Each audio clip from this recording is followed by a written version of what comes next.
Dr. Sara Ann Todd has spent over 2 decades inside some of the hardest leadership environments there are. Today, we're breaking down what it means to be confident and what it really looks like to lead when the environment around you is falling apart. Hey everyone, welcome back to another episode of Motivation and That. I'm Natalie, your host, and this is where we take hot mess to high potential. Today I'm joined by a fellow former federal colleague, say that 5 times fast, who just along the same line as me has kind of taken a chance in the current environment to spread wings and explore all that is out there in what we have often called the private sector.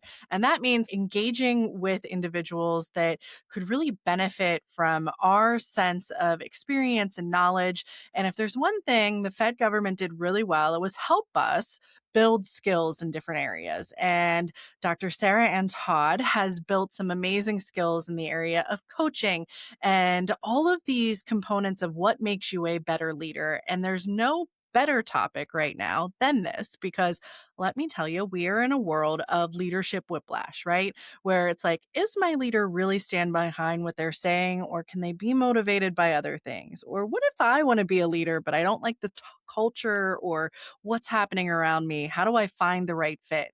And we're going to break down some probably misconceptions about what is and isn't coaching, because that's a topic that's people are pretty passionate about right now, I think, Sarah. So I'm really glad to have you on today and to just get into all of this kind of nitty gritty about vulnerable leadership and authentic leadership. And it's going to be a great discussion, especially for our early mid-careerists or those that are thinking about career pivots. So without further ado, Dr. Sara Ann Todd, tell us a little bit about who you are and what leadership investments is and what you're doing with it. Yeah. Well, thank you for having me. Really appreciate you. I love your podcast, so it's an honor to be a guest. Thank you very much. As you said, I'm Sara Ann, and I'm the founder and CEO of Leadership Investments, where I really work with healthcare leaders and organizations to kind of focus on strengthening clarity, confidence, and most importantly, alignment. So they could lead more effectively, especially in high pressure environments. My focus is healthcare because my background spans a little over 22 years across the private sector, the government, as well as the U.S. Army, where I served as a combat medic. And I also hold a doctorate in healthcare administration. And as you leaned into the coaching aspect, I'm an associate certified coach. And I'd say kind of what drives my work is really simple. I believe that growth should never be left to chance. And when leaders grow, impact reaches the entire system. So kind of that ripple effect. And, strong leadership does not stay at the top. It shows up in teams, cultures, and ultimately kind of that quality of care that we focus on within healthcare that people receive. And that's really why I'm committed to the work that I do. So before we jump into everything, because I want people to really understand that coaching piece that you have behind the scenes. So not only do you have this academic component of having the PhD in healthcare and being in the industry for so long, but the element of then how do you apply all that academic knowledge to helping people and leading people to what really will be the heart of today's conversation, the alignment and the authenticity. So when we say coach, what does that mean in your world? What kind of things did you have to go to get that designation to say, yes, I am a certified coach?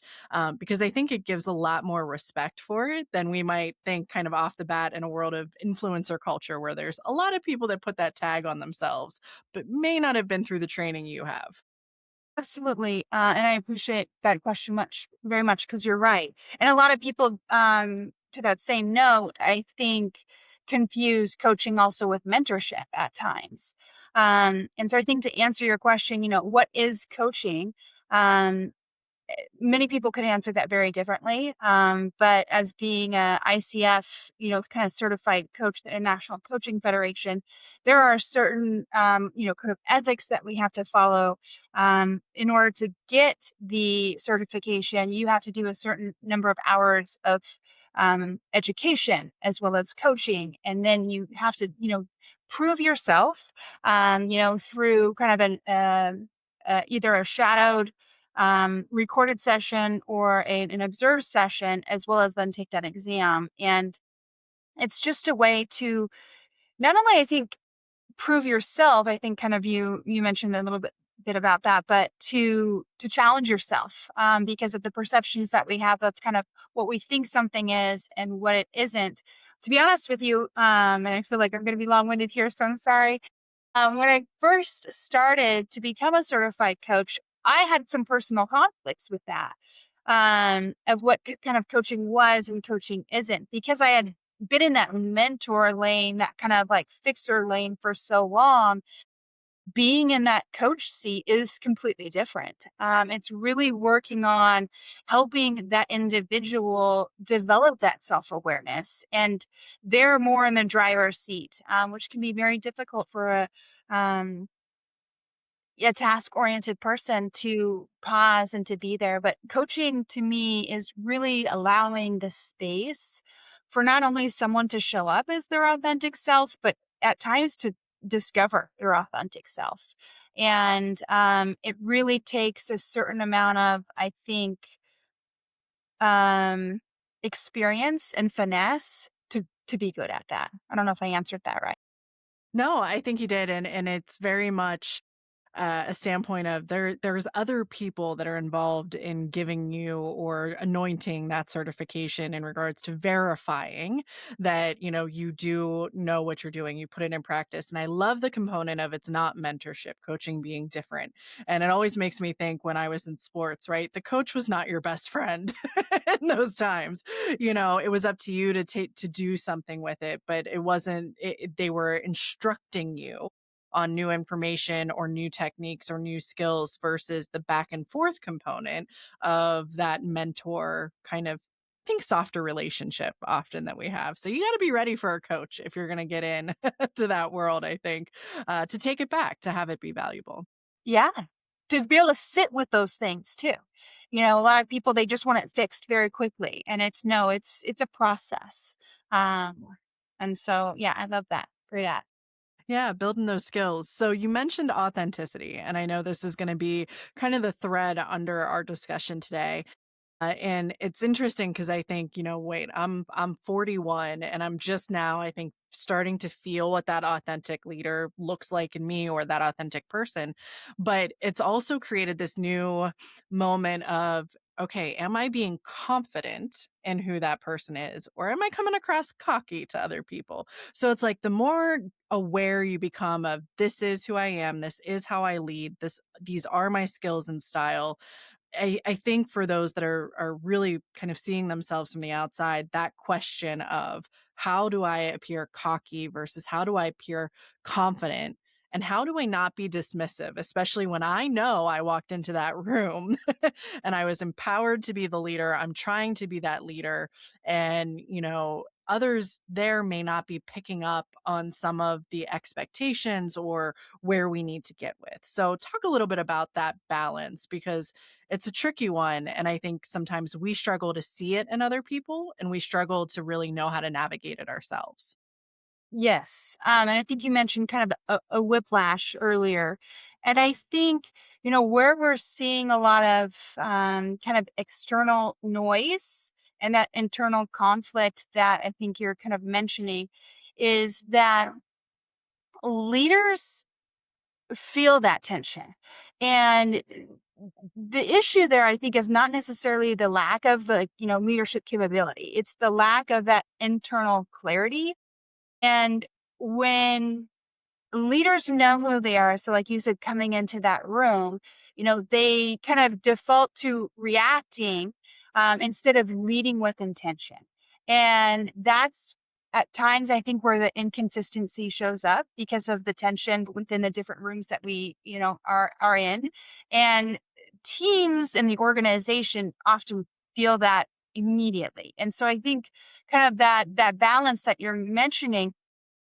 Confidence to me often comes from clarity, where that cockiness is more of like you're compensating for something. And so a confident leader really understands their strengths, and therefore owns their gaps, and I think can stay steady under pressure. Where that cocky leader is often trying to prove something, or they're easily ruffled. Sometimes I call them roosters. And the difference shows up, I think, in that consistency, and especially when things get difficult. And so I think, kind of going back to the awareness thing, it's like just knowing yourselves and having that internal control. Because if you can't control yourself internally, you're not going to be able to show up external. I'll say I hope there's no bird enthusiasts listening when I say this reference because I'm not trying to talk bad about geese. But, just today I looked at my husband and I said, geese can be really mean, especially when they're feeling threatened. And yet they're also, when you watch them fly, I mean, it's the whole birds, they're in that V pattern. They're following who's the leader at that time. And it made me think of that for a second. It's like you have these cocky leaders who do react, who are very, aggressive in response to a threat, and they can still have people falling in line behind them. It's the leading with fear or intimidation component. And I'm not saying geese do that. That was literally just a visual reference. But, that element of just because you're one or the other doesn't mean that you're not without a set of followers. And I think that sometimes can be very confusing to look at if you're seeing a leader that you're not aligning with, to that point that you mentioned, the alignment piece.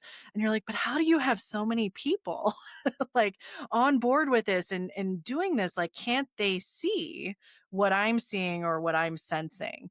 As you're talking or navigating with some leaders who are, I guess, in a parallel dynamic. So they're not a solo leader, they're not someone on their own, and they're working with folks that aren't at the same level of awareness and alignment. How do you lead them to focus internally and to navigate in spaces where others maybe don't have that same amount of reflection? Yeah. And to me, along with a lot of things, it comes down to practice. And I think self awareness is a practice. And and a lot of people will say that self awareness comes from reflection, which is absolutely true. We need to create the space for that, but it's not about, I think, reflection alone, where a lot of people were just going to like, oh, like reflect on that and learn from that. But really being able to have that recognition in real time. And again, that's kind of where the practice comes in to be able to get to there. So those early leaders, they're not necessarily going to have that, but as they continue to work through that, they might, realize something after the fact. And as they continue to do that, they'll develop the ability to start to do that in real time. Where I think, they then can become a stronger leader and kind of start to name how they're showing up under pressure. And also when things are going well, being able to have that balance of both sides to pull on, that those strengths on either side, I think allows you to show up better no matter what situation you find yourself in. And I think it's that awareness that really allows them to kind of adjust before it impacts others. Kind of like being not necessarily risk adverse, but you have the ability to run and not necessarily marinate on scenarios, but you start to understand the environment, the room, the stakes, the strategic plan, the long game. And so you're able to kind of, I think, just sort through that in real time. Uh, and I think, to answer your question, it just really comes down to practice. And sometimes you need a safe space to be able to do that in. That's where coaching comes in. But also, having a small peer group, and that could be within your organization or outside your organization. But it comes down to practice. And every time I say that, it's like, practice? What are you talking about? Practice? Yeah, we're talking about practice. And it is, it's something that you have to, and it's tough, right? Because when you're leaders, you have to almost wait for the moment to practice to present itself, and then realizing this is practice, even though it's real life and I'm doing it and, work through it. Cause even when you do role play, it's still maybe not with the same extent of, I hate to say, the reactions you can't control. It's those employees that had a bad day and you didn't realize it when you walked in the room. And now that, what you thought might go smoothly or have a certain outcome has completely pivoted and having to adjust. I think it's a great lead into a conversation about who we are is almost an enhancement, or who we are as leaders is an enhancement of who we are as a person. And a lot of us carry with us experiences from a young age when we first, engaged with schoolmates, teachers, levels of authority with our family members to, our education into these roles that we're in now. And I think that I've heard from a lot of mentees, Mia Ann talked about it when I had her on, this idea of what's the balance between who I am as a person and how that shows up in who I am as a leader. Do I separate them? Do I learn to be someone else when I'm sitting in that C suite or that director seat? Or do I really find ways to merge them together without somehow losing who I've initially been? How have you looked at that or worked through it yourself or with any of the clients that you have? Yeah. Wow. And we could spend the whole time, I think, on this alone. But I think, it's, your personal story, it shouldn't kind of inform your leadership and how you're showing up, but not necessarily control it. The goal is, I think, to bring your entire kind of personal experience into the room without um disclosing that to everyone. We have boundaries and the awareness of what part of that story is appropriate for the room and the audience that we're with. And so we want to use that, I think, with intention, which helps us build, trust and I think context to the situation that we find ourselves in. It kind of can help establish or build those relationships or foster those relationships a little bit better. So I think when it's used well, it can strengthen credibility, but when it's not used well, it completely distracts from that. And so I think, vulnerability in that sense is about truth, and where humility is about perspective. And I think both really matter. And where leaders get into trouble, from what I've seen at least, and from personal experience too, is when that vulnerability kind of turns into an emotional spillover, or when humility turns into shrinking. That can happen a lot with leaders as they start to shrink. And I think the question to ask is whether what we're sharing is helping move the team, the project, or whatever it is forward. Again, kind of going back to being appropriate and having the awareness for the situation that um, is kind of what I would say about that. What are your thoughts? Yeah, I think I agree. And what you made me think of is this standpoint of sometimes the strongest leaders are the ones who know when to step back off the podium, right? So either it's because it's not my expertise necessarily. And if you're a good leader, you surrounded yourself with people who know more than you know in many ways. But also, we're humans and we go through some really, really hard times. And you never know what's going on behind the scenes of that person when they are, stepped out, their briefcase is closed, the team's session is done. And I think that if we build those great teams, we as leaders can be humble in the sense of turning it over to the person best suited in this moment for that. And sometimes that's not me. Sometimes that is someone else because my capacity is so limited at that point. And I think that's hard, especially when folks like the name recognition is there and all of a sudden someone that you've never seen before is in the room and you're like, well, where's Jane? Jane's always the person that's in here delivering this message. And how do you know, build that kind of confidence without losing the reputation that you are still the person in charge. And that is one of the most niche skills, I think, that when you see it, you recognize it instantly. And when you don't see it, you're left with so many more questions, which is just kind of what's going on? Where is everyone? Is someone else taking over? What happened? Are they okay? Are they not okay? And then it distracts back to your point of what's the task at hand that we need to get to. Yeah, I love that, and I'll try not to spiral us too much. But you mentioned like the the sometimes aspect. For me, yeah, there's a sometimes where maybe people don't show up as their best selves, or they've had a difficult day and they just can't do what's being asked. But then there's things where they know right away that that's not even the right ask for them. And so being able to name that and then find the person that's like that brings them joy somehow. Like it's something that just sucks the life out of us, but it is going to give someone else joy to be a part of that task. And I think identifying that person, which kind of when you said that whole the Jane piece, like where's Jane? Well, who's another Jane in the organization? So how are we building the bench of leaders within that organization? So Jane's not getting wore out herself. We're not relying just on Jane. And we're seeing that there's a myriad of people within the organization that can deliver and deliver in different ways. So I And love I'll that. just say that that means they're not Jane Jr. That means that they are Mary Exactly. and they are Jim. Like they are still themselves, because if all you're creating are juniors of that one person, there is no variability, there is no robustness then. And you're still relying on that one person to set the tone for everything, which can be very, very overwhelming as a whole. Yes. Love that.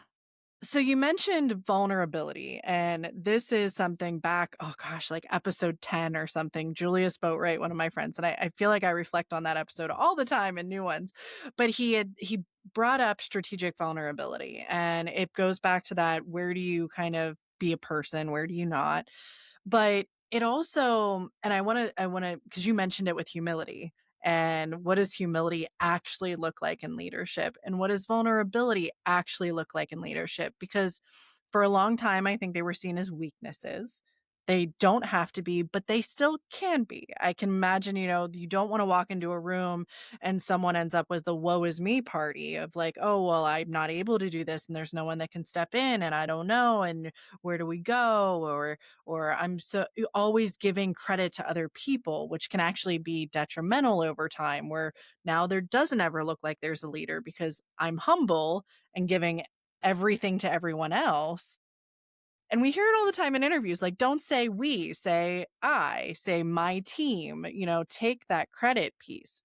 So how do we, or how have you seen, as we're embracing this a little bit more, coaching people to share credit but still take credit in a way that balances really well for the teams that are around? Yeah, love that question. Um, I think it comes down to kind of truth and honesty. So there are times, especially in interviews or on resumes, where people will try to present themselves in a way that they just can't then speak to. So they need to be very careful with that. Um, but I think to your point about those people that are really, you know, in that position of where they were a catalyst of that to be able to speak to that without maybe sounding like it was, that they're taking all of the credit, but yet they still need to share the credit because a lot of things that we do, especially within healthcare, it's not as a result from one person. It's the entire team coming together throughout the system. And what came to mind when you were asking that is that it's like, how does a person and again, it's different for everyone. When I work with different clients, because some people can, take a compliment and some people cannot. Some people it's easy for them to give compliments and some it's not. So it's different for everyone. But I think as leaders, we are kind of the conductor of the orchestra. And so, or, some people will say, facilitator or whatever the word is we as leaders are able to, I think you mentioned earlier, put people in the right positions and pull on their strengths. Um, and know when to maybe pull someone out and put someone in kind of where we started with the coaching whole mentality of, you see someone getting winded as they're going up and down the court. I'm going to relate it to basketball because that's my favorite sport.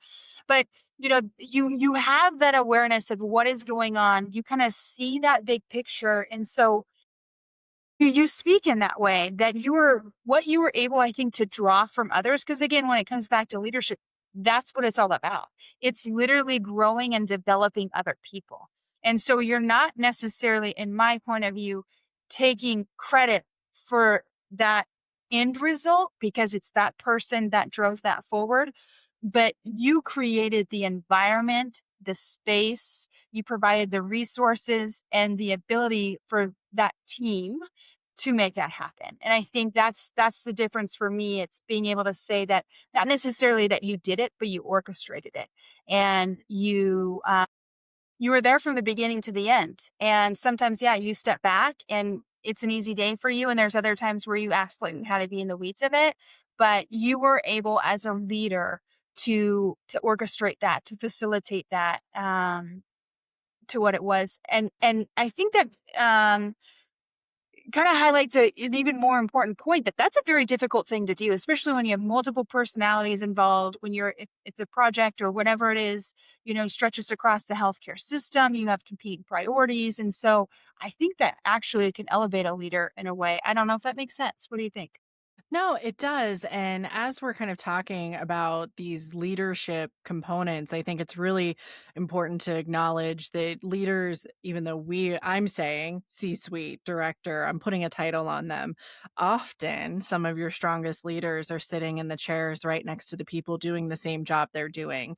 And so it's undefined leadership in that they don't have a title, but you almost can start to sense, who does everyone go to? Who do they lean on? Who helps translate when you need translation being done. And ironically, the people that inherently have those skills sometimes don't want the titles. They don't want the bureaucracy that comes with now being a defined leader in the organization. Yeah. But you Sometimes that minimal pay increase is not worth it. exactly. But that is that element that we've been, continuing to bat around of, well, then who do you have around you? Who are the leans? Like, who do you lean on when you need something like that? And then what's the recognition that they do want? Maybe they don't want anything. Maybe the best recognition is you never say their name in a meeting. Like you said, I don't take compliments well. Like, just let me do my job and don't say anything. But if there are elements of those inherent leader qualities that we see in people. And I think kind of where I'm going with this is you've got someone, they'd be great at what they're doing. You want to elevate them, and they're like, nope, no way am I going to do that. Does the question become then, how do I make those skills teachable? Or are there things that aren't something that we can teach, that you really just have to find the right person? Hard question for a coach, I know. Like, is there an uncoachable leadership skill that you've found over time? Yeah, well, I want to peel the question apart a little bit. Because yes, as leaders, we often see potential in people before they do themselves. But it sounds like in that question, the person was either resistant or reluctant. And so I would have to understand why. Um, why did they not want to step into that role? And that, as a coach, then could be a ton of layers too. Maybe it's working on confidence. Maybe it's, I don't know, developing, to your point, some skills that were necessary for them to then feel confident. Um, there are many people that I have helped progress through different roles in their career that they never thought possible. And part of it, I think, is maybe they didn't necessarily believe in themselves, but they also then didn't give the space to even consider it. And so I would want to pause there and figure out why that person doesn't want to. Um, and this was hard for me early on in my career, is there are some people that don't want to grow. And I was like, what? Like, that was like, how? But they're comfortable. Like, that's what they wanted. They're in that position. They love what they do. They want to stay there. And that's just that. Um, and so if that was the case, I think it's we need to kind of step back, and really assess that a little bit more, or maybe starts to give them a little bit of stretch assignments of, um, not necessarily trickery, but like, you thought you couldn't do it, but you just did, type of things. Maybe to test both sides of that. If what we think we see in them is true and what they don't see in themselves, um, is wrong, if I have that right in my head. But I don't know. I think your question was, are there people that are uncoachable? And no, I think the coaching just takes different directions. Like there are a lot of people that maybe have a goal or an objective in their mind, and through the conversation, we realize that the direction needs to shift. There needs to be a pivot there, and as we address this other issue, that then allows them to move forward differently. So I think there's always value there, but the direction changes. What are your thoughts? Well, as you were saying that, and move forward, sometimes I think, I think back to when I supervised, which very academic sense of leadership. But there were some people who you may be a great leader, but this is not the place where you're going to be the great leader. Like you need to be in a different place. And the resistance actually being, no, I really love it here. I just need you to get with my plan. And like, so it becomes this kind of weird power dynamic. But I think you always hear this idea of if people truly have the ability to succeed, a good leader will help them find that place where that is. And it may not be with us or with this effort or this project. And so I think it's less about, I guess now that I reflect on my own question, are there people who are uncoachable? And it's more of fitting the square peg in the round hole. That it's more of get the square peg to the square hole Yeah, a different where they direction. will go really well because those skills or competencies they have actually fit there in that. And I love that you brought that up, because there's sometimes where I'll be having these conversations with some of these executives, and they'll be constantly talking about this person that's really like causing them, grief, anxiety, or whatever. And it's like, well, why are they even in that position? Well, because that's the position that they were hired in. Okay, but now you've realized they're not the best fit for that position. So where else in your organization could they thrive? Sometimes we spend so much energy kind of in that judgment area of what's not working, or and I don't want to say um, victim mentality, because that's not right. But it's like you're just stuck in a place where you don't necessarily have the answers, and so you're just going to complain about it. Versus, if you how can you change the situation? How can you be helpful to this situation? What's going to benefit yourself, the organization, and that person? And then just make it happen. Obviously, as you and I know, in the government sector, it's not that easy. But a lot of, the private sector has a lot of flexibility with how they utilize their resources and their people. And it goes back again to what you said earlier about what is our actual goal? What is our task? And I think where there are those flexibilities to have the conversation, and it's not to eliminate the fact that people have feelings and people have responsibilities and needs, but if I am spending more time trying to figure out how to handle 1 to 2 people who are square pegs in the round hole that I have, than actually doing what needs to be done for our clients, for our customers, for patients, whoever that might be. We have to, I guess, have that grown up moment of we're adults in this room and there is a mission and feelings have to come out of the equation for a little bit. And for empaths, that is a really hard thing to do with leaders because you feel responsible then for the reactions or for the consequences. But dwelling on it's not going to help it any more than actually taking some kind of action and then riding that action through and navigating what does result from that. Yeah, so you mentioned kind of being the empath and feeling, I don't know if I don't think you said to blame, but guilty for that. How does staying in that situation as an empath, I mean, isn't it the same feeling? Yeah. It's exhaustion because it drains over time and other people that are being impacted you take that in for. So it's funny, it's the one thing that I wish we had known earlier in leadership training to get a coach for that, right? That is, here's how you deal with hurt feelings. Here's how you navigate the feelings component of the people around you because they're not widgets. They will have feelings. We're still in a business. a business doesn't have feelings. you know, so how do you balance that out? Because it feels like the one thing you're taught conflict management all the time. You're taught here's where you find your HR attorneys, here's where you get that stuff. But the actual component of internally, when I reflect back, what do I do when I'm done with that? And to your point, what did I do for the 3 months leading up to it? Yeah. And I love that you kind of layered in that feelings aspect again, because it's about not only being intentional, but I think expressing your intent. Because yes, everyone has a myriad of emotions, and different people are going to feel different things that aren't necessarily relatable between those two people. But if you are expressing your intent, of my intent is to place you in a place that you can thrive in, that brings you joy, that you can come to work and be happy about, versus worrying about 50 things on your way to work. Um, I don't know. I'm not necessarily an empath in that way. So is sharing the intent, does that mitigate that in any way, or what do you think?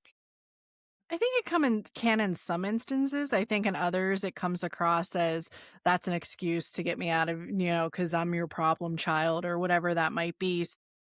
But I always catch myself when I do that because I'm making assumptions of what that other person will think. And I've been very surprised in some instances in conversation. And there's other ones where I've gone in thinking this is going to be a piece of cake. And all of a sudden you're blindsided and it's like, oh my gosh, I had like, that was not what I assumed would Yeah. be the interaction. And so it's a lot of that assuming makes an ass out of you and you and me Yeah. for sure.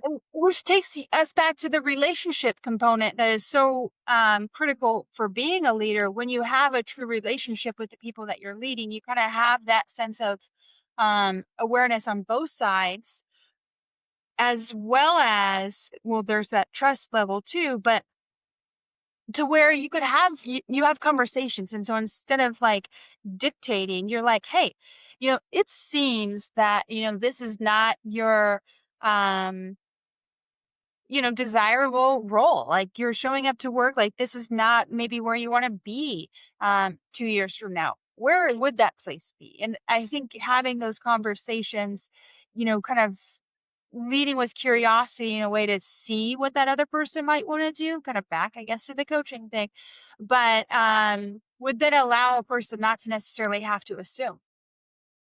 And I do wonder, it's funny as we talk about this additional layer of coaching, and it's not necessarily a supervisor's job to coach. It's not always their job to mentor. It's their job to make sure things are operating as intended and the outcomes are what they are. There's probably, and I know I've seen this in multiple organizations, you can ask, do we have funding for a coach for this person? Like they want to do this, they're dedicated to doing it. I'm not the right person to do it. Who can we connect them with? How do we get them an objective coach to come in? And, maybe then you do start to see changes, but that's that connector facilitator piece I think we hit on super early on, is knowing who to connect with what along the way. I love all of what you just said. And so, yes, because sometimes to the first thing is like, it's not a safe space. There's tension there. There's a lot of moving pieces, competing priorities. I think to your first point, the leader is not necessarily the coach. Sometimes, they're expected to be the leader, the manager, the coach, because the organization doesn't have the resources and the organizational structure to support a dynamic, flourishing, I think, healthy leadership channel. And so, yes, being able to know that you don't either have the capacity, or the space isn't right, or the relationship isn't right, and how do you outsource that? Yeah, is key. Absolutely. And that's why I think companies like mine, as well as many others, exist, because they do believe in really being that resource for that individual as well as that organization. Um, and I think outsourcing can be very beneficial, especially if the relationship between kind of that subordinate and that leader, that supervisor, is not a cohesive one. It's a great point. Well, I love the dialogue back and forth too. This is like a mini coaching session for me and probably anyone else who might be listening with similar experiences. But back when you first introduced yourself, you mentioned kind of the different phases. You've, been in the military. Thank you for your service. You've been in private sector. You've worked in the federal government. Again, thank you for your service. Right back to the veterans in that community. But those are different points of life, right? Very different, probably leadership styles that may have been required or that were learned during those times. You and I are right now in a new bridge of kind of leadership experience where it's not maybe the same cookie cutter we had in the past. And as a part of that, we're probably noticing some of our style shifting. I'm far more authoritative than I was even a year ago because I'm like, I'm being brought in as a subject authority leader in this area, and therefore I'm going to meet the call for that. But sometimes I go, oh, this doesn't feel like me anymore. But yet it very much is. So how do we get comfortable with that shift in style that it's not that we're abandoning who we once were. It's maybe taking in more inputs and information, becoming more robust, having a different phase of life, parent, not parent, closer to retirement, any of those kind of things. What do those bridge the gap arcs kind of look like? That it's like, all right, well, I'm jumping into something new. My style might be changing, or I'm in the old thing. My style no longer fits here. Where do I go now? Yeah, and so when you mentioned comfortable, that kind of jumped out to me, and for me personally, when people are comfortable, they then often become complacent, which doesn't serve us well, especially as leaders, and so I try to, really work with people and on myself to be, I think, comfortable with the uncomfortable. And I think to your point, that's because, leadership evolves because the environments that we find ourselves in and maybe that layer of responsibility is what's evolving. Where I think the key is not necessarily to resist that change or overcorrect that change. It's how can we stay aware of our decision making or the patience, and how are we responding to that pressure? Where are things shifting externally as well as internally? And I think that strong leaders, as you are in the situation that you just described, you're recalibrating intentionally, rather than kind of drifting into a new version of yourself. It's more of an involvement. It's evolutionary growth that's happening versus you like changing characters. And when I say you, I mean all of us. If we're being characters and showing up as different people in different spaces, that's exhausting. But I think what makes a leader great is knowing that you are not who you used to be. And that's a good thing because um, as we evolve, we learn, we continuously learn, and which allows us to show up as a better version of ourselves. I do not want to go back to who I was, as a leader in 2015. That was served me for that moment in my time, and it's that growth that happened along the way that's allowed me to be who I am today. And I think that's exactly kind of what you were saying. Like you're showing up in different spaces in different roles, and you're stepping into the room in a different way, and that might not feel like who you've been, but my question is that who you're becoming? And to trust it, right? There's like a reason you've been invited to that table. There's a reason you're there. And that change in style is probably going to open different doors for you over time. So what met me where I was yesterday is not what meets me where I am tomorrow, and embracing that. Yes. And I think I love that you said there's a reason I'm here. I have to remind myself at time and as well as others, but I belong here. I was invited for a reason because I belong here. Um, and I think being included, and I say this a lot, being included in are two completely different things. But when you can really feel that you belong and help others belong, I think the outcomes shift dramatically. Yeah. So I'm going to get into probably the messiest part of the hot mess to high potential conversation right here at the end. So hopefully folks are sticking around for this. It's very near and dear to you and my heart, and we'll say it in generalities, but we are also in a world right now where there's a level of higher mid leadership that's kind of under the thumb, I will say, of senior executives. And those senior executives may not be the leaders that we all envisioned that we would be under or working with.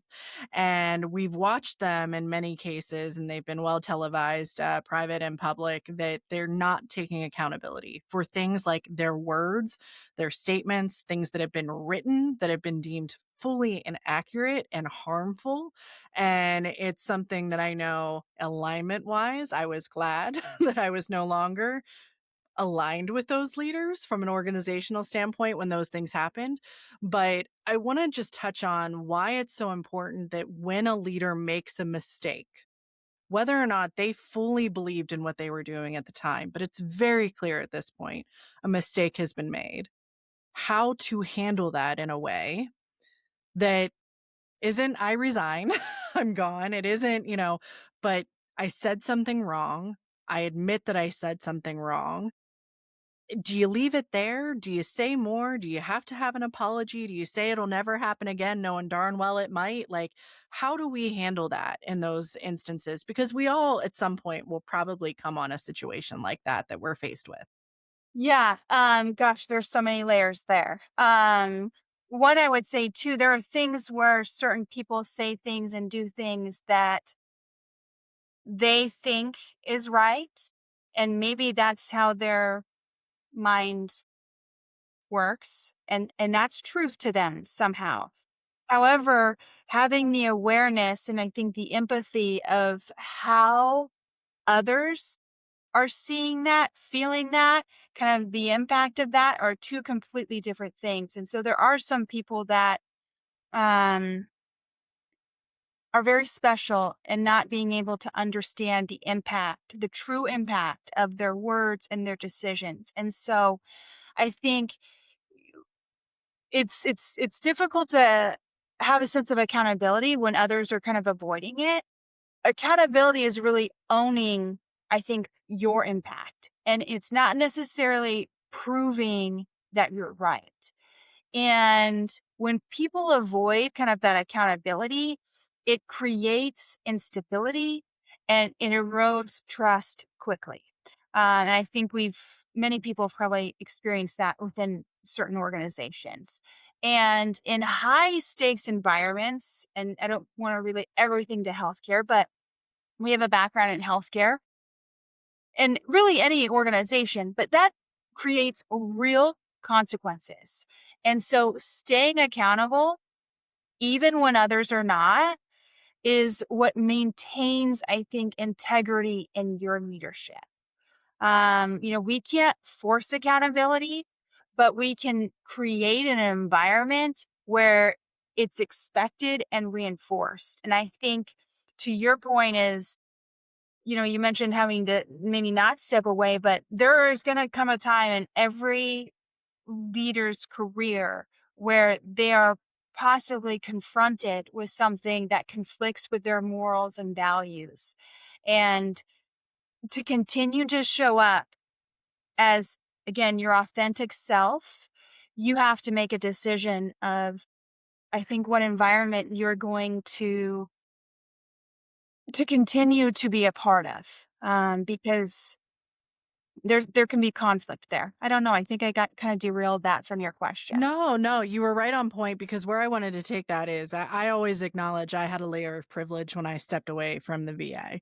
When I made that decision that the alignment was so off for me with what was happening and what I believed, what I morally felt was correct, the way I led, I had a backup. I had a husband that, had income, had health insurance, had what I was needed.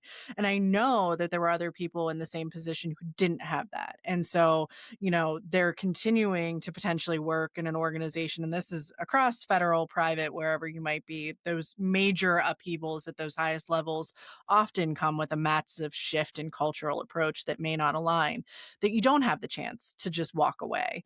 But at that point, then the conversation goes, well, how do those leaders, quiet or official, how did they push back in a sense that does protect from moral injury or that feeling of I've contributed to this, but also doesn't set them up or their teams up to take the punishment that may come from some of those environments. Because I think that that's where I see a lot of folks now. There's this breadth of individuals that have said, I'm taking the leap, I'm getting out. We feel good. We're scared financially, but we feel good. And I talk to those that are maybe still in certain circumstances and they're like, God, I wish I could do what you did. Like, but what can I do right now? How do I just keep my head down? Do I just not acknowledge? Do I, stand up even further and take more risk? So I think that's the kind of final component, is that if we are stuck in that rock and hard space between someone who's leading in a way that we don't align with, that is causing us our own kind of internal conflict, and we don't have a realistic right now option to get away, how do you lead in those moments? What are some of the things you can lean on for yourself and for those that might be looking towards you? Yeah, and that's hard. And I think that's different depending on the environment and the situation that people find themselves in. But what I've found to be most effective is just being transparent. If things suck, you say things suck. Maybe you use a different word, but the language is a shared language to where this is a very difficult time. We don't know the time span of how difficult this is going to be. Um, and we know it's difficult to show up with the level of uncertainty, with the level of pressure, with all of the changing pieces, day to day or whatever that is within that system. But I think transparency and kind of again, going back to being accountable when others are avoiding it. And I used to hate this early in my career, but like focus on what it is that you can control. So if that's making sure that, the immediate environment that they're working in is a safe space and a happy space. And yes, there's a lot of noise, and that's what's it's so much noise and I think maybe to your point too, how can you eliminate some of that noise? Not only, and a lot of leaders will take that on themselves, and so their team doesn't have to, but I think the important thing for a leader is also you need to deflect that noise. You need to be able to be like, this is noise right now. In an hour from now, in a day from now, the situation's going to be different. So being able to, I think, maybe put up some boundaries, put up some walls, and say, what is it specifically that you're showing up for? Or I think to your point earlier, we're here for the patients or the customer is different for different organizations, but focusing back on the mission and being connected to the mission. And, with some teams that I've worked with, it's necessary for them to start every single meeting with telling a story about, if that's a veteran, if that's a diabetic patient that got whatever it was that they needed, like they share those stories at the beginning of meetings so people can kind of have that space to truly reflect on it. Okay, this is why I showed up for work today. And I think to that point as well, as a leader, knowing that that degree of kind of variability or what people are able to carry, because to your point earlier, there's so much going on in people's personal lives, is going to look very different. And so, encouraging people to step away when they can step away, to take time to do whatever it is that they want to do, and hopefully not, take a Friday off to run a bunch of errands, but really like do what is going to re-energize them.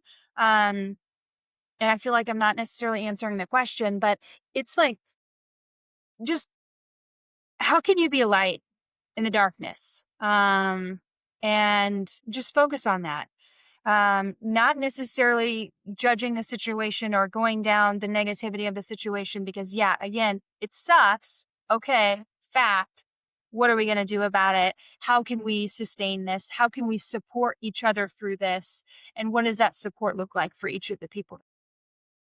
I think you hit it right on the dot with the noise component, and we have more noise now than ever because of the way that we receive information, and it's not through concise channels or snail mail or, a in-person meeting that, was planned a month in advance. It is real time, who saw it on Reddit first. It's, all of those pieces across all industries.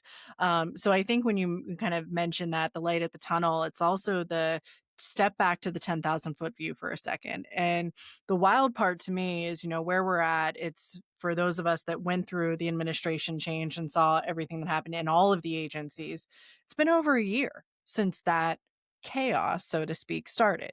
And I ask people in some of the agencies, what really has happened to you?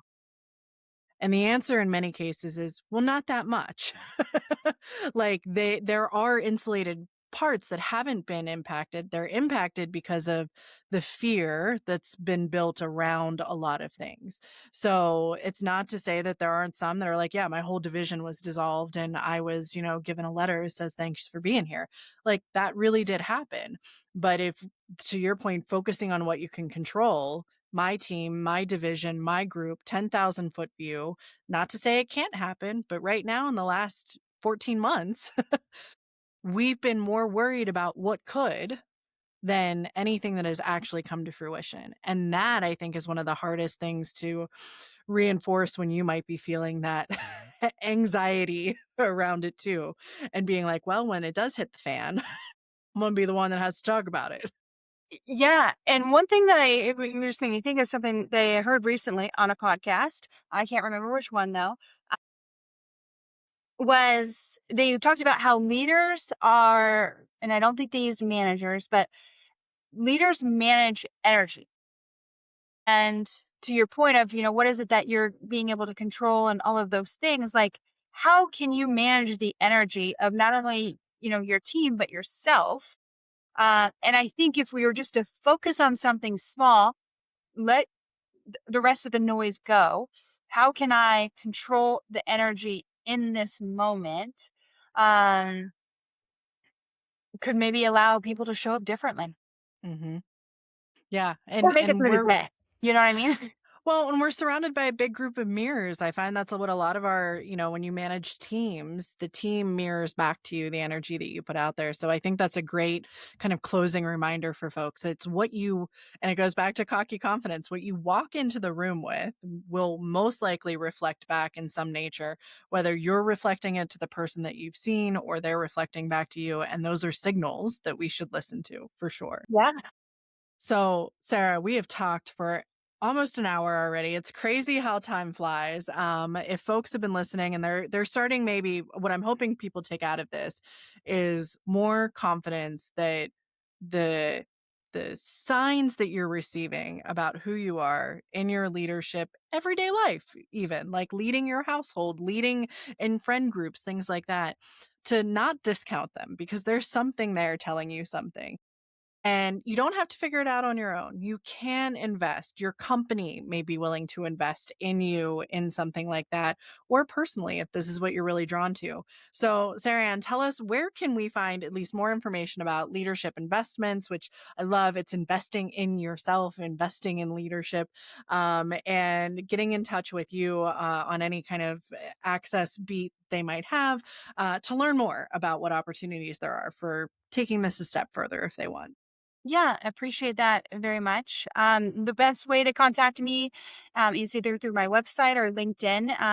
I try to be really active on LinkedIn, and that's just Sara Ann Todd, SaraAnn, TODD. And then my website is leadershipinvestments.biz.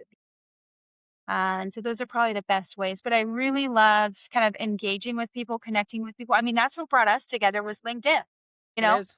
Mhm. and like being in relationships and not necessarily when we first kind of talked to each other, I don't even know how long ago that was, like 6 months ago.